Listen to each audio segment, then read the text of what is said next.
There are three constants: cold, and the moan. That is an ever-present danger. The second is our best weapon to fight it, and the third is proof our weapon is working, that the tools we have built to preserve us from the ice and snow are keeping them at bay. The world we knew ended 10 years ago.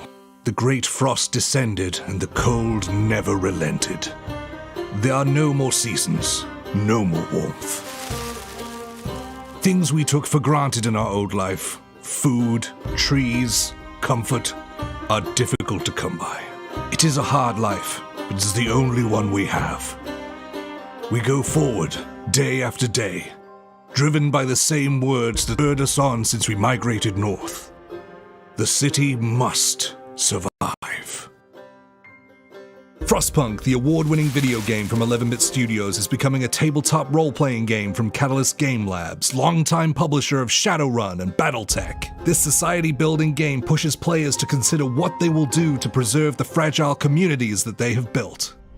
Take on a variety of roles, from medic to engineer to hunter to explorer and more. See what you can do to build a society, confront crises, and overcome dangers of the continual cold. The choices you will face will not be easy, but they cannot be avoided. What will you prioritize? What will you value? If you keep hope in your people and reduce discontent, you can build something that lasts. But if things go poorly, people will let you know. You could find society crumbling around you and perhaps be exiled into the cold with no hope of return to warmth. Using the new Dice Core role-playing system, the Frostpunk role-playing game offers an easy-to-learn, fast-moving system that puts your character's decision at the center of any session, and allows you to try and build and maintain a city that somehow manages to hold people together. Back now for your chance to play an entirely new kind of RPG.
Hey everyone! Welcome to Tuesday Newsday. I'm Rem, I'm the Community and Marketing Director for Catalyst Game Labs, and I'm here today with my guest, Jay Erickson. Hi, Jay! I'm kind of excited. I've only had Jay on for about 15 minutes behind the scenes, and this is like the first time we've really gotten to talk, so I'm pretty excited. I did put in the Tuesday Newsday description that Jay was a Battletech freelancer, but he's actually a Shadowrun freelancer. So, whoops, I'm sorry, I fixed it. But I'm excited to talk with you and hear all about your experience. But first, we have news. Let me check all my notes here.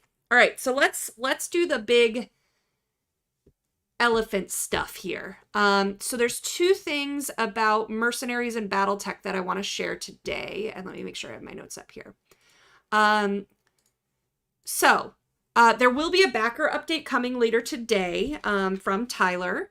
But we do have this is the update. A few weeks ago, we let you guys know that there was the stock, the shortage stock counts were due from the hubs to QML.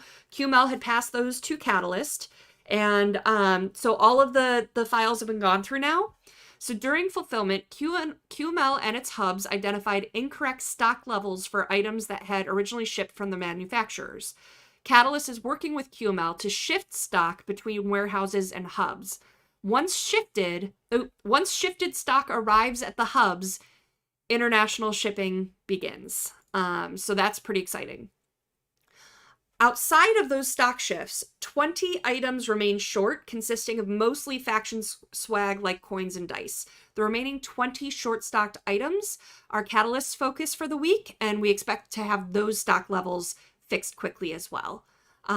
So that's the news that I have. That's what I'm allowed to share about fulfillment, but all of the spreadsheets have been sorted, and we're spreading the missed shipments around so that we can get the hubs fulfilling as soon as possible.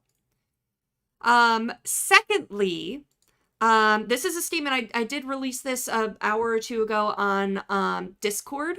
So this is our statement about some European retail items that we're about to get out there. So it has been brought to our attention that several European retailers received notifications from their distributors that shipments were on their way for items from the Kickstarter that are not due for release yet. Our sales manager has contacted all distributors to put an embargo on those items and to stop any shipments they can to stores. Our release dates were communicated in July, and we expect our partners to communicate and honor those dates. Thank you to the retailers, fans, and friends that reached out to us to tell us about these issues. So that's the news I have for you guys. Thank you again for helping us catch this stuff. But if there's anything else that we can feed to get questions answered and stuff like that, obviously we're watching those channels to get that stuff for you. So thank you guys, really appreciate it. Okay. What else do I have? I have a lot of news today. Sorry, Jay. So I also have, PAX West and Nova Open are this coming weekend. So, and I have a list of stuff. All right, so hold on here. So let's talk about Nova first. On Thursday, there's Irby Derby from 10 a.m. to 12:30. There's open play, grinder optional from, he put everything in military time, and I'm so bad at this, from 1 p.m. to 11 p.m. New Earth Narrative Event Classic from 6 p.m. to 8:30 p.m. Is that 22? No, that's 10:30. 10:30. So from 6 p.m. to 10:30 p.m. Is the New Earth Narrative Event Classic. Friday, open play from 1900 to 7 p.m. to 11 p.m. for an optional grinder. Irby Derby is from 7 p.m. to 9:30 p.m. That's 21:30, right? 9:30? Yeah. That's 21:30. I'm so glad you're here, Jay. Saturday, open play from 7 p.m. to 11 p.m. with optional grinder. New Earth Narrative event for Alpha Strike is 7 p.m. to 11 p.m. There's a tournament happening, I believe, Friday and Saturday. So you can, we don't have the details because it's not a demo team event. Oh, wait, no, hold on. He did find me Northern Assault Alpha Strike Tournament 2 days. Not 2 day, 2 days. 9:30 a.m. Friday and Saturday. So that is our update for Nova. And then I do have shout out to I gotta scroll and find him. Where is he? Round something. I'm gonna get it. Round. It's on Discord. I see notes are also saying they can't hear me. Can you still hear me okay? Oh no! I can still hear you. quiet. Oh, okay. They should be able to hear you now. Apologies, I had to Yeah, mute they that can- for the videos and then didn't Oh. unmute. You're the best, Jay. All right, now you can hear Jay's dulcet tones. Yes, my dulcet tones. Sure. Thank you. Okay, so that was Nova. So for PAX, I've got some stuff for you. We will be running Battletech Grinder during the regular Tabletop Summit Expo Hall hours, as well as board game demos for a variety of Catalyst board games. Catalyst is running a special during PAX West, demo a board game and get 20% off the purchase price of a CGL board game, so that's exciting. Then we've got, I'm in stream mode, so I wanted to do a shout out for this person, but it's only showing me the first letter of, but thank you for giving me this info. This is James from the Catalyst demo team, lead for PAX West. James will be running a Battletech Saturday Night Fight starting at 7 p.m. There will be a clash between House Steiner and Clan Jade Falcon fought in the Tabletop Open Gaming area. There's room for 13 players in there. Shadowrun First Tastes will be there dependent on demand. Nova Open, I believe, is more of a minis wargame convention, but they will have some Shadowrun. During regular, and those first tastes will be during regular Tabletop Expo hours, which are 10 a.m. to 6 p.m. Shadowrun sessions will be 11 a.m. to 3 p.m., 2-hour sessions Friday through Sunday, dependent on attendance. Battletech Grinder and Learn to Play will be Friday 10 a.m. to 6 p.m., Saturday 10 a.m. to 6 p.m., Sunday 1 p.m. to 10 p.m., Monday 10 a.m. to 5 p.m. Wow, that goes all the way to Monday. Battletech Big Battle, the Steiner versus Jade Falcon, will be Saturday 7 p.m. to 11 p.m. Board game demos every day from 10 a.m. to 6 p.m. And I love the sign-off message he gave me. This is the final listing until the show starts, and then the wheels fall off. So appreciate that. Thank you so much, James, for that update for PAX West. All right, what else do I have? I've got some Shadowrun news. So we have, today I believe is when it launched, a pre-order for a new fiction anthology, Shadowrun anthology, edited by John Helfers and Jennifer Brozek. It's Magic, Machines, and Mayhem. So I'm going to drop that over here in chat. Boop.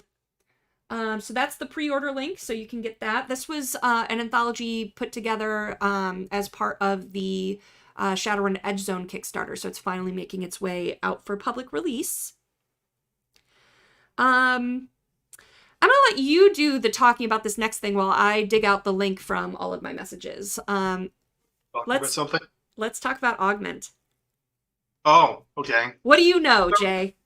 I know very little, but I will talk about it. All the little I know.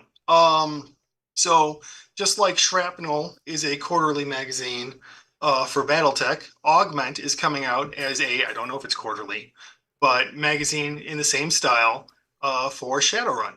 So if anybody out there is interested in finally writing for Shadowrun, submissions are available in various ways, and the editor is also Jennifer Brozek. Yeah, Jennifer cool. has been doing so much for us. Battletech, Shadowrun, you name it. But there's the link in chat if you would like to find out about submissions and what's required.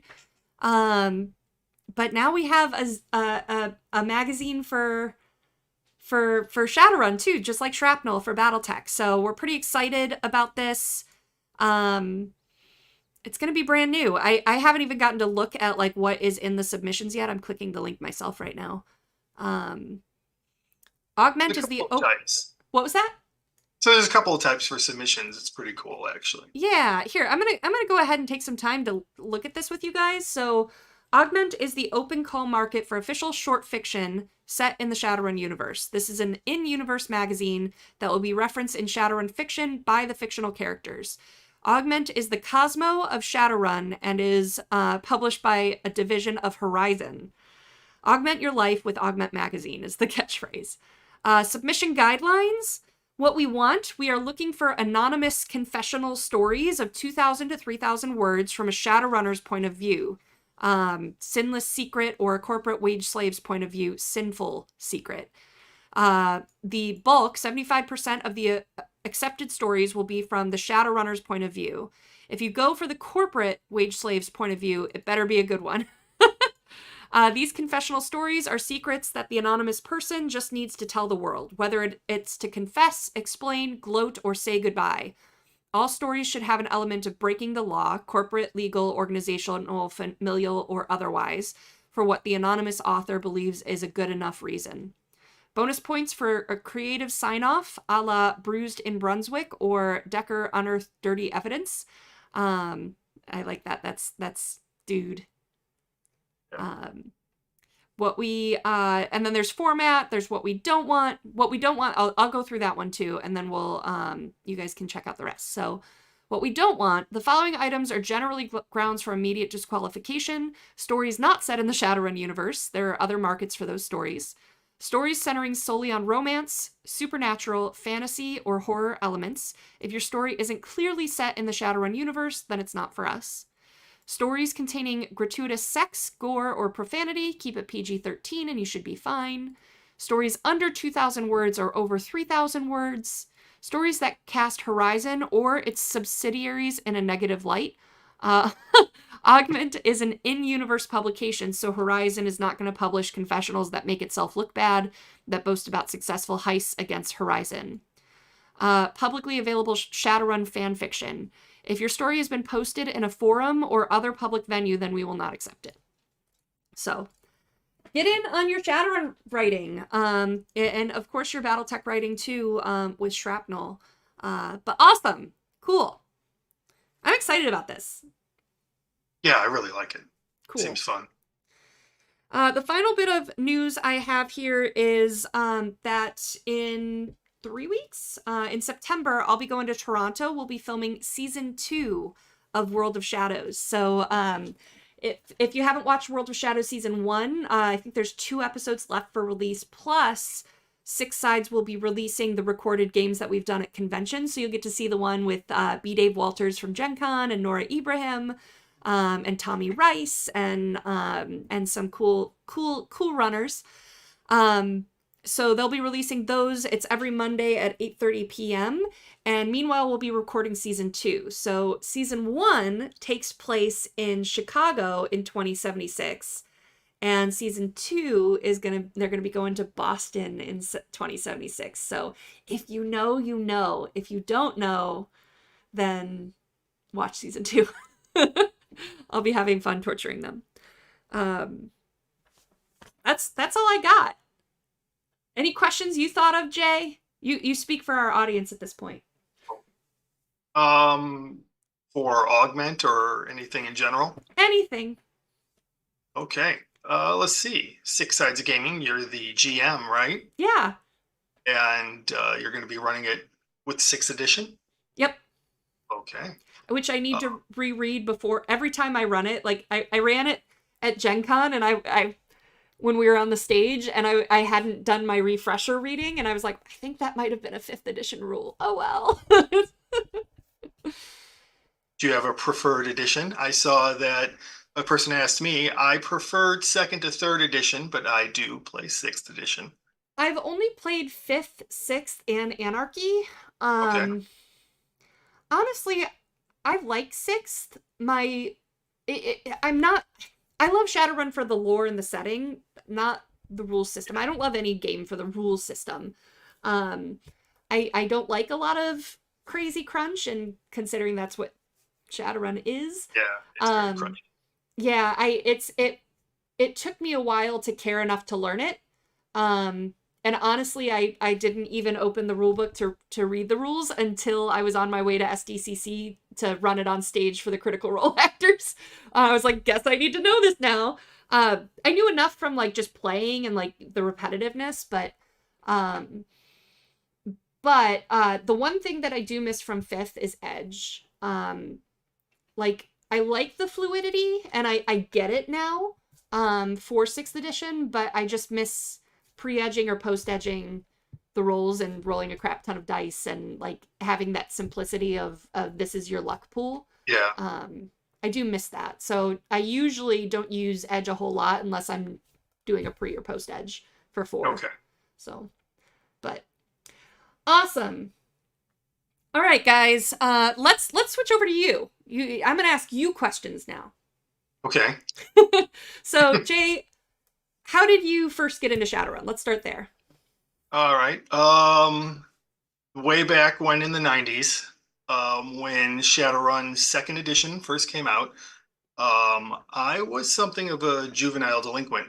I don't know if we could talk about that. But and so were a couple of my friends, and one of them got caught. And to kind of avoid juvie time, they put him on house arrest. He managed to, his brother, who was older, managed to actually get his hands on this book. And to keep our friend distracted, we learned the game. And then it kind of became a passion, right? We just started going to all the little comic shops in the area, all the hobby shops, and collecting all the books we could, reading them, just absorbing them. And then before you knew it, I switched from just being a player to being a GM myself. And I think that was kind of the nexus point, the birth of my writing. I started making these wild campaigns. My very favorite of all time was Bug City. That holds a special place in my heart because it took place in Chicago, and I am a Chicago native. Hey, I lived there for 7 years. I love the Chicago lore. I don't live there anymore as well, but I grew up there in my entire life, and then once I joined the military, I obviously moved away. So, but most of my family still has roots there. So awesome. But yeah, that's how we started. And I love that origin story. I love that your buddy failed a Shadowrun in real life. He did. And so, to pass the time and do his time, you guys played Shadowrun.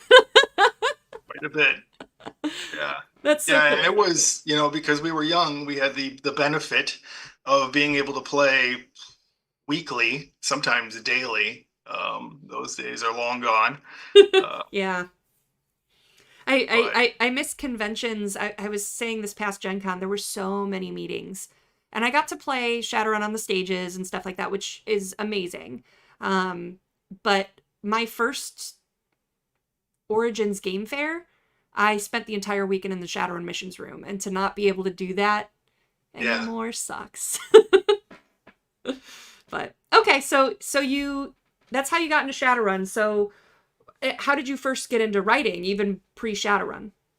Well, I mean, I was always kind of writing and fiddling with stories, but I didn't turn into like an author per se for many, many years after that. I continued to dabble in writing little comic book strips, that sort of thing.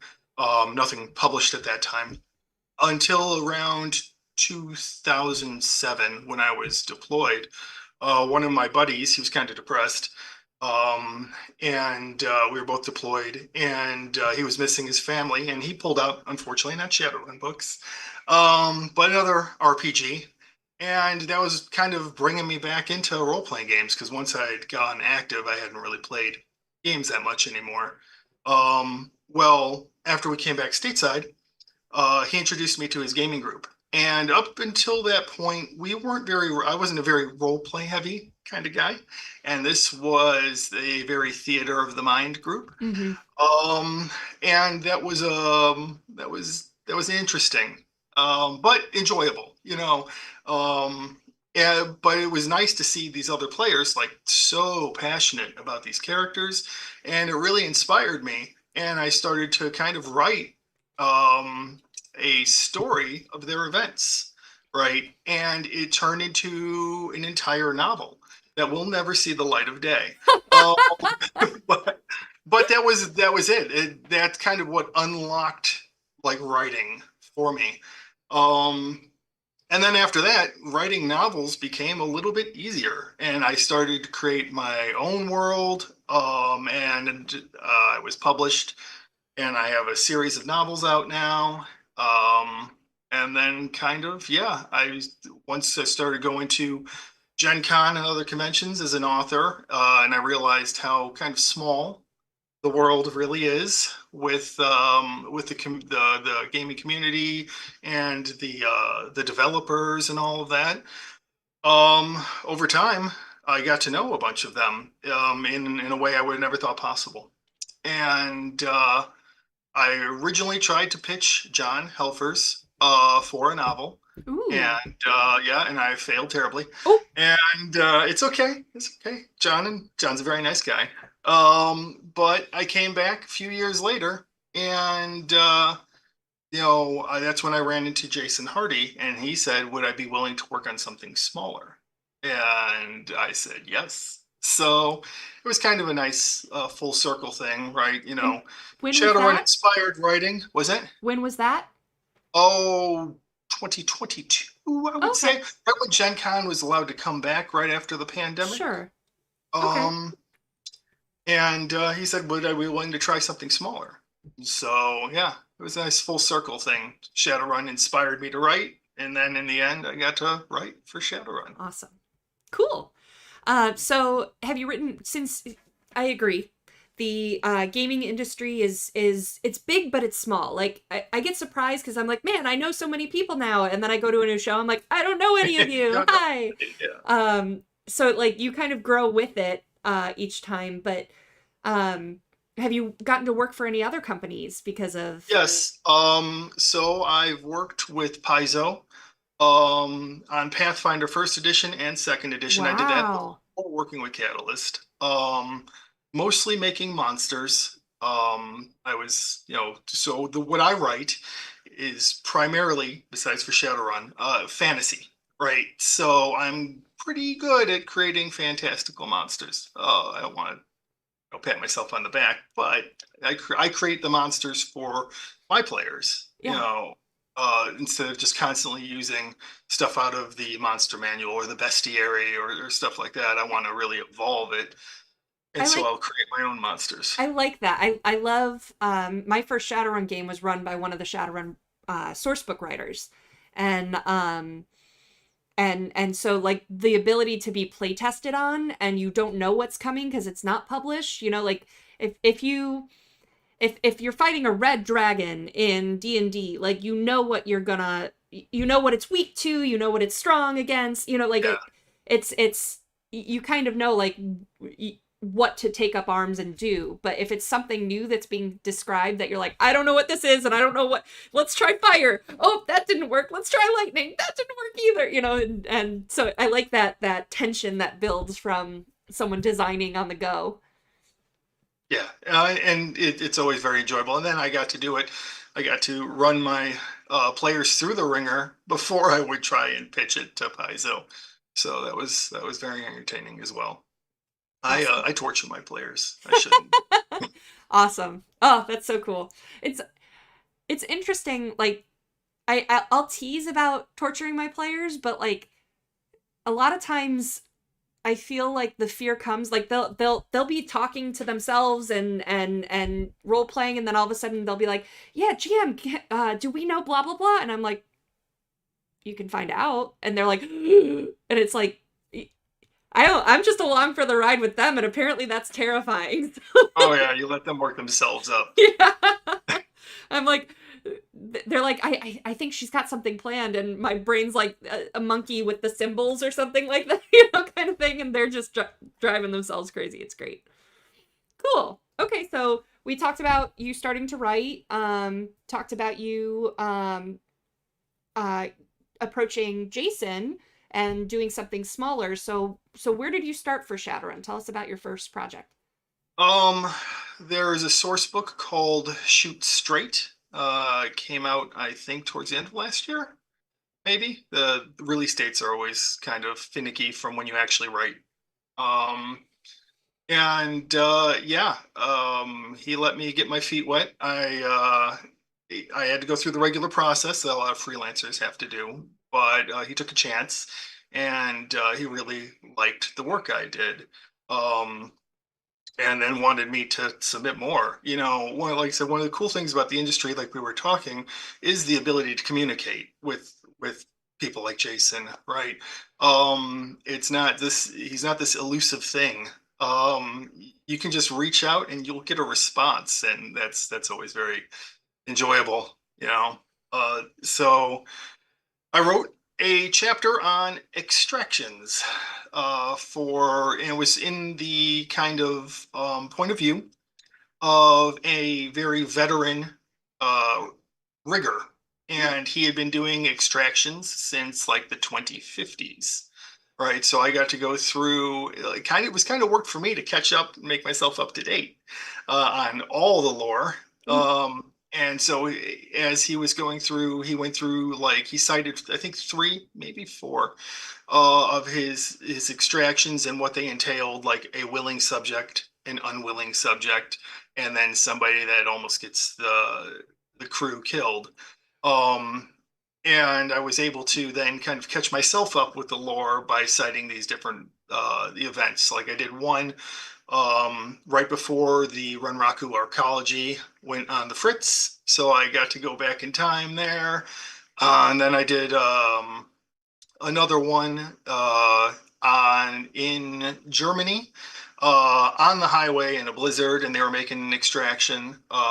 That was a lot of fun to write. Cool. Then the final one took place in the Bermuda Triangle, so I got to Ooh. add the Caribbean League and all that stuff in there. So it was a lot of fun to kind of get myself caught up on the lore. I just had an image of the story in the Bermuda Triangle, and it just shows up as blank. Like that's the book.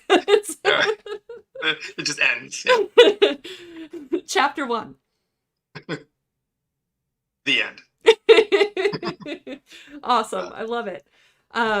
Cool. So you've gotten to do some of that style of writing for and with the advanced rigor and stuff. You talked about having to go back and relearn the lore or pick up on all the lore and stuff like that. How did you do that? Through picking up a lot of PDFs and rereading some of the old stuff that I hadn't touched in a while. And then online, wiki is a great thing. Reddit, all the other sources, and then trying to nail down what was real and what was fan fiction. And yeah, just kind of, and then, well, I should go back. Then I got into the Shadowrun freelancers Discord, right, where I was able to utilize them as a resource, which was invaluable. Good. Shout out to Romain. He goes by Belleron. He's a French. He gave me lots of intel. Awesome. It was fantastic. Yeah. That pretty much is it. I spent quite a few weeks reading up on my lore because I had played 5th edition, but I had only really kind of dabbled in it. I totally missed 4th edition. And I'd only really dabbled at like conventions, just kind of reinvigorating my love for the world every now and again when I could. But I was working these conventions, right, as an author, so there's only so much gaming I can squeeze in. Yeah. And then 6th edition came out, and I made sure I bought my copy right away and kept up with the rules as best as I could. Like you, I do miss Edge. I think that was a great resource. But yeah. And I mean, Edge is still there, and you can still, like, I still use it the way I used to. It just used to be, I played an Edge monster, so I had 7 Edge, and so like I knew in a certain mission or a certain whatever the rules were for my GM of refresh, I knew I had a pool of 7 to run to pre or post Edge 7 times. So it was like, now it's like, how can I get back up to 4 so I can pre or post Edge again? But yeah, I think a lot of the rules too. I was telling someone about at Gen Con, they had gotten the beginner box and they were kind of trying to read through it and everything. And I think for a place to start, like if you want to start light, looking at your attributes and stats is a must. Looking at your your physical tracker and your stun tracker. You need to know where that is. Looking at your gear can tell you a lot. So if you have pre-gen from the beginner's box or something like that. But honestly, whenever, like, I've sat down at the missions table or at the tournament, for instance, and where you don't know the runner you're going to get. And the first thing I always look at is positive and negative qualities, because that's just how you role play. Like, Yeah.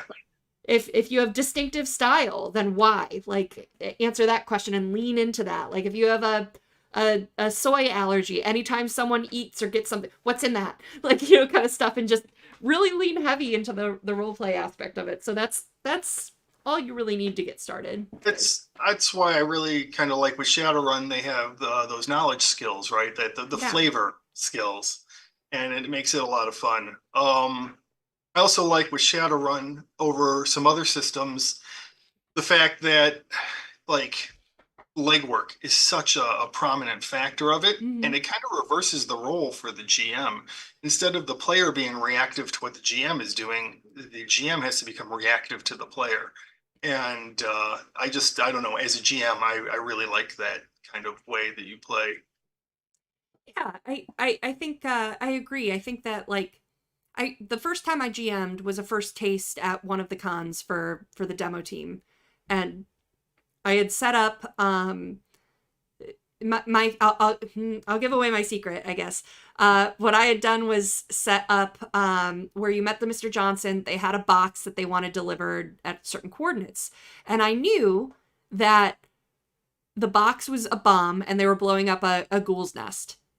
But, like, how they did it or didn't do it or whatever else, I had no plans, like, no correct way to do it. So as they did legwork, they just kind of unfolded for me where I'm like, yeah, that would work. Or, like, so every single one went on a different adventure. Some of them were like, well, what's in the box? Some of them didn't care what was in the box. Some of them, were like, I'm not going to blow up a place. I don't know anything about that. Right. It's fun. And to it was helping them.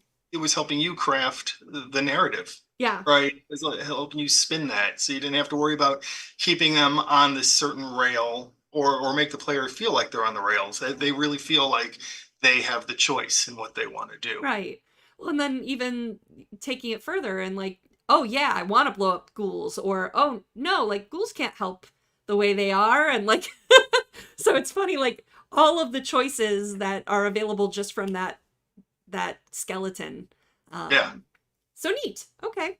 What do you have coming up that you're allowed to talk about? Anything coming up for release? I don't really know what I'm allowed to talk about. So I kind of hit the ground running right after Shoot Straight. RJ took over for Jason, and Jason moved up further in the company. And I got out of I got out of the military, and I just really started pushing hard into writing in Shadowrun space. And so the last 6 books, source books, I am in all of them. Nice. And one of them, I'm pretty sure we're not allowed to talk about. I actually wrote 10% of it. Oh, so cool. Yeah, so that's pretty good. Awesome. Yeah, the only releases I know of that we've talked about openly are the ones for this year, which I think is Tarnished Star, Smooth Operations is September. And Smooth Operations. And then I think that might be it for this year, because September would be Smooth Operations and November would be Tarnished Star. Okay. So. Yeah, so Smooth Operations. I have a fiction piece in that. So expanding the lore. Tarnished Star, I assisted with something, but I'm not actually named in that. Oh. Lance's help Okay. each other. Okay. So can't take any claim for that at all. Awesome. All right. Well, let's. But then everything next year is me. Awesome. So next year is the year of Jay. Yeah. So either you're gonna like it or you're gonna hate it. Oh no. Yeah, I got to play with one of my favorite AAAs, and they're not so AAA anymore. Oops. Yeah. Oops. Did you pull an Aries? Oh no. I don't, like I said, I don't know how much I can talk about, Fair. but Fair. they've made some pretty crucial mistakes. Ooh. Well, I'm excited. Anything else you want to promote or talk about before we switch over to chat questions? Yeah, I really don't even know what I can promote. Fair. Fair. So. We'll wait for next time. All right, if you guys will back. Awesome. All right, well, let's switch over to questions then. Edwin Lucas asks, do you play Shadowrun? We found out yes. And what is your preferred edition? So excited. I have a soft spot in my heart for second and third. Second and third are really kind of close together. Plus, at the time, I was a resident in Chicago, and FASA was in Chicago. So anytime I didn't know something, I got to call them up and talk to them on the phone. You know, that was the only real way to do it back then. So if I didn't know how to say pronounce Shiwase, I could call them and they could tell me. And it was really fun. You know, I got to meet Tom Dowd. He was the author of Burning Bright and a lot of other things. And Burning Bright was probably one of my favorite novels because Bug City was my jam. Yep. So yeah. Where was it? It was Adepticon this year that I got to have dinner with a bunch of the Catalyst people and Jordan Weissman, and we were talking awesome. About Bug City, and he was like, well, do you know what Bug City was like that whole event, what that was our real world symbolism for? Do you know? I always just read that it was kind of their little thing for Escape from New York meets Aliens. It's a statement on Scientology. Oh, really? The Universal Brotherhood and oh, yeah, the UB, that makes sense. Yeah. I was like, oh my god. I played Universal Brotherhood, Queen Euphoria. That was always a great one. Yeah. Awesome. Okay. Lorcan, who's one of our mods, asked, does the Shadowrun team have as rigorous a fact check team as Battletech? They're trying. They're really trying to come down hard. As a matter of fact, fairly recently, they've even kind of outsourced a fact checker who is going through and trying to make sure that we've stayed on point over the years, because fiction can diverge so much from the mechanics and some of the other lore, especially with the novels and that kind of thing. Okay. Let's see. Shadowrun question is Edwin asks, is the Shadowrun first edition available yet? It is not yet. But I know we're trimming down to a street date. I think we talked about September. But I can't remember exactly, and I don't have it written down somewhere quickly that I can find it. So I have a meeting with the Shadowrun team tomorrow, so I'll double check with them and see what's on the list for. Actually, you know what? Let me check one spot for you. One spot. I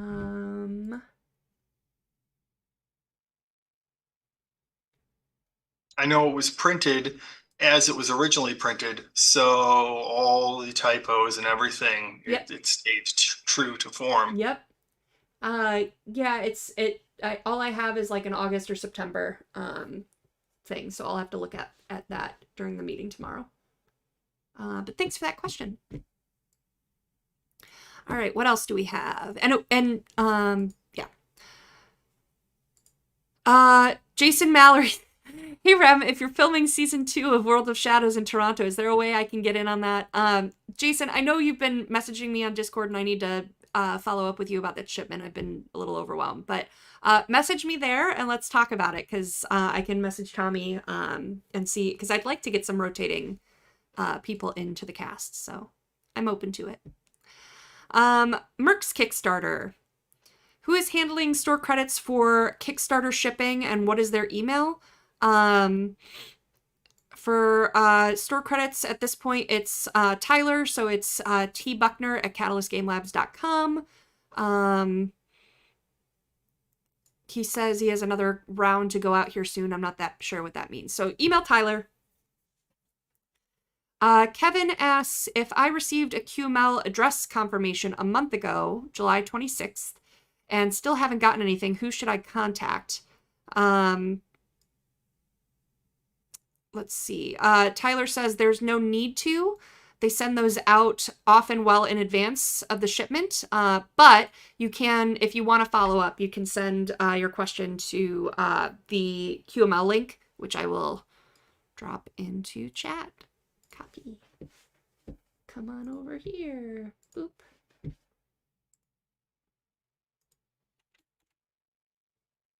Okay.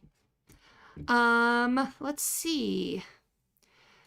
Bovi asks, now that Gen Con is far enough behind us, some of the fog is gone. How would you say it went? Score out of 100, things CGL learned or wants to do. Gosh, there's always so much that we want to do.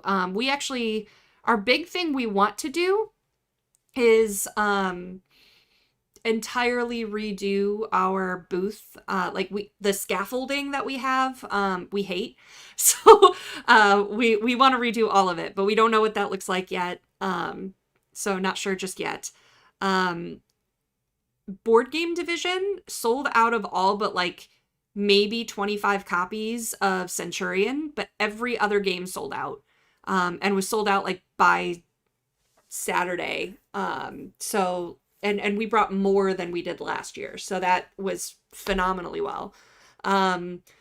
We want to switch a couple things around with the way RPG is laid out and how we want to do that. We didn't have merch for it yet, but we did play tests for Voltron and for Frostpunk. My feedback was that Voltron was kind of around the corner and a little hidden, but Frostpunk did really well in terms of questions people had, and we had the giant banner on the tower for the generator, so that got some attention and people wanted to play test pretty regularly, so that went well. You had like a little table there too, specifically for it too. Yeah for Frostpunk and for Voltron.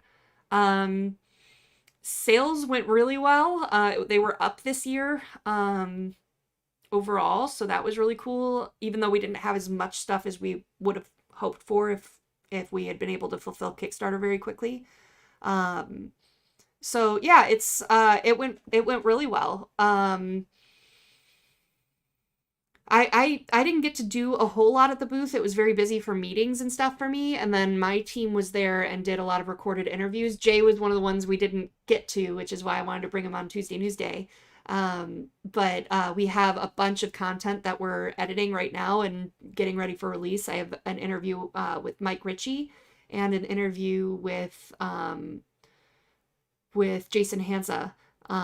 Those are the first two getting edited, so I'm excited to start getting content dropped. But yeah, I score out of 100. I don't know. I love Gen Con, so I would have loved to play more and do more always. So I'll give it a 90. I loved it.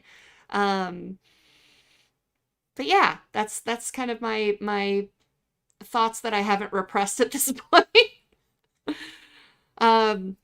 Edwin Lucas asks, Jay, what's your favorite type of Shadowrun character?